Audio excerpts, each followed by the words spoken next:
Hey folks, welcome back to my channel. This is Maria Abreu. If you haven't already, we invite you to subscribe. And if you enjoy the content, press the like button and make sure to share. So folks, we are here answering your very interesting questions. I love that my subscribers are such intelligent people. So educated.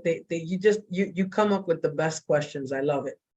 I love it. So listen to this question. Who determines the value of my property for property tax purposes? This is in response to the video, property tax. So what is the over age 65 requirement? Does it apply to foreign owners? Yes. How do we receive the annual real estate invoice and where do you pay it? I guess, let me see. Oh, this is a note from my producer. I guess he is asking about how does he know what the value of his property is to know what is the amount of tax he will owe. Okay, the IPI, the property tax. So in answer to your question, yes, even foreigners that are over 65 are exempt from paying the property tax, okay? As far as the tax owed on the property, so listen, this can be checked online. Okay, you don't receive an invoice from the government. A lot of people, for example, in our case, our clients, since, we do the closing for them and all this other stuff, we kind of give them the reminder that the property tax is owed. Okay, and, we handle the payment. We'll let them know what they have to pay because they don't want to be bothered. They're foreigners. They're not going to be logging into, the Dominican IRS to check what it is they owe on the property. So we handle that for them.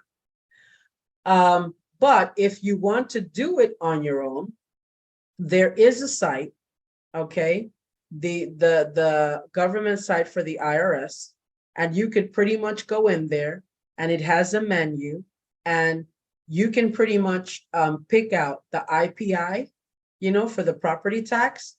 You type in the information, because keep in mind that in every real estate transaction, before transferring the title, that transaction has to be registered with the Dominican IRS before you take the file to the registry office to change the title.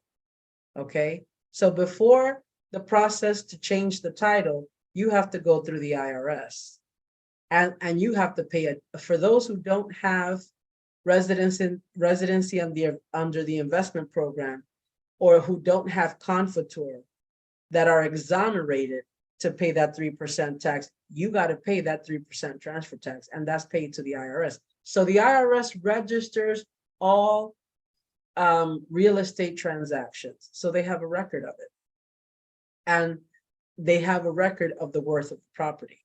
So when you go in and you type in the information, okay, and you type in, the title number, it will come up the amount that you owe. The IPI will come up, and that's how you know what you owe.